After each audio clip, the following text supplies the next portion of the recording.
Kita akan membuka firman Tuhan yang terambil di dalam Mazmur pasal 39. Kitab Mazmur pasal ke-39.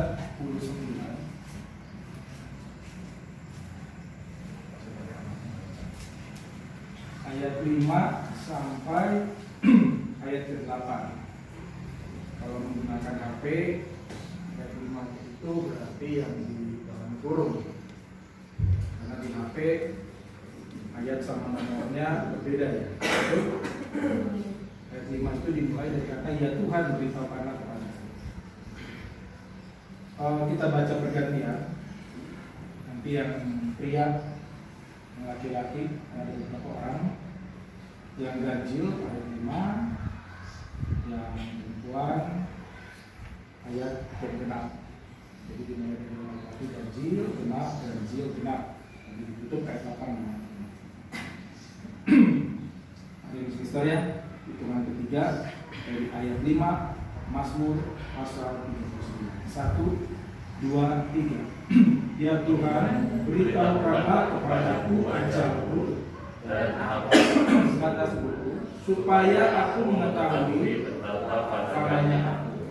Sesungguhnya yang mendapat terungkap saja ketentuan umurku.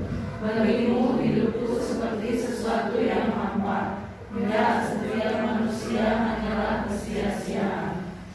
Ia adalah bayangan yang berlalu. Ia hanya mempeributkan yang sia-sia dan menimbun, tetapi tidak tahu siapa yang merautnya nanti. Dan sekarang, apakah yang menanti-nantikan ya Tuhan?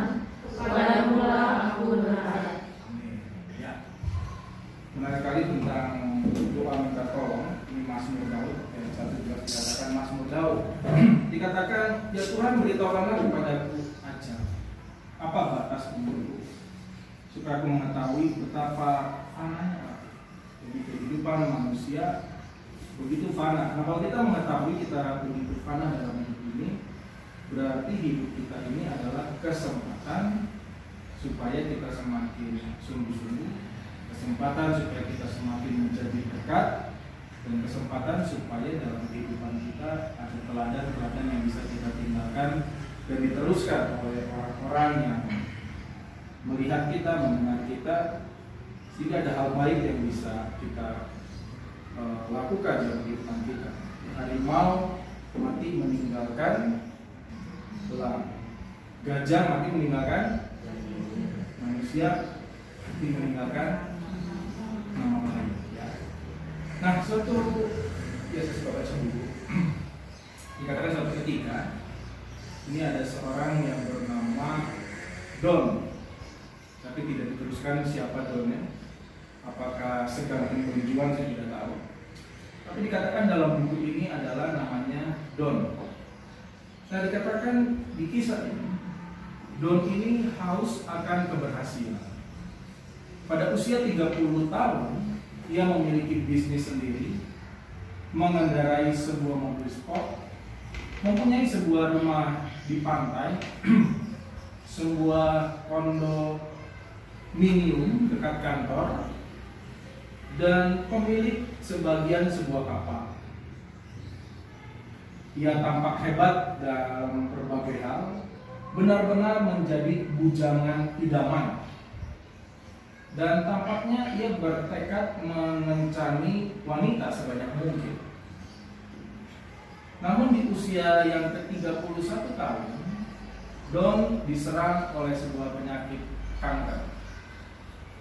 Segala sesuatu dalam kehidupannya mendadak berubah.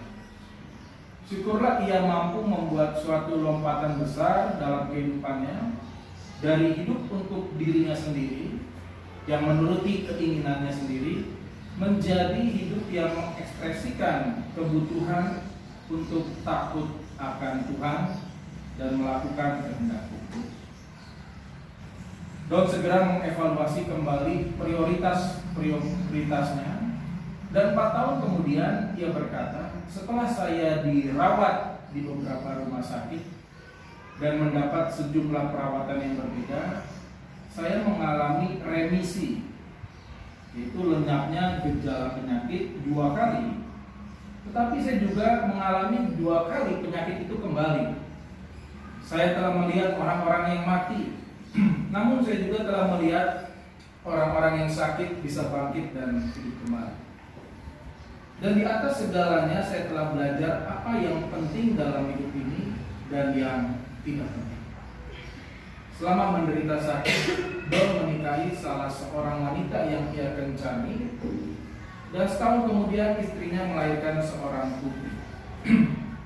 Don berkata tentang kehidupannya saat ini, saya tidak akan menukar apa yang telah saya alami, memiliki hal-hal yang bukanlah hidup. Saya ingin hidup ini hanya mengasihi dan mengenal Tuhan.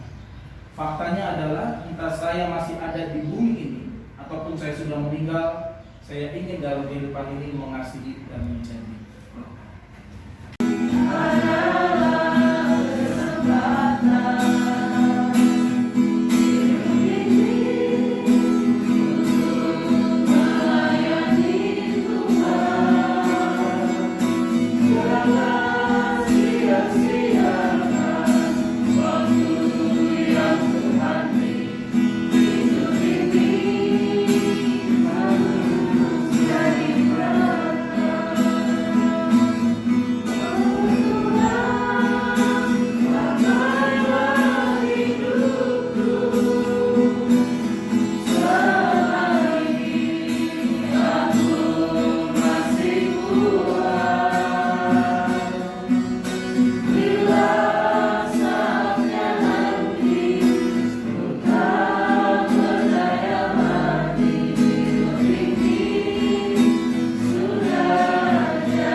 Jadi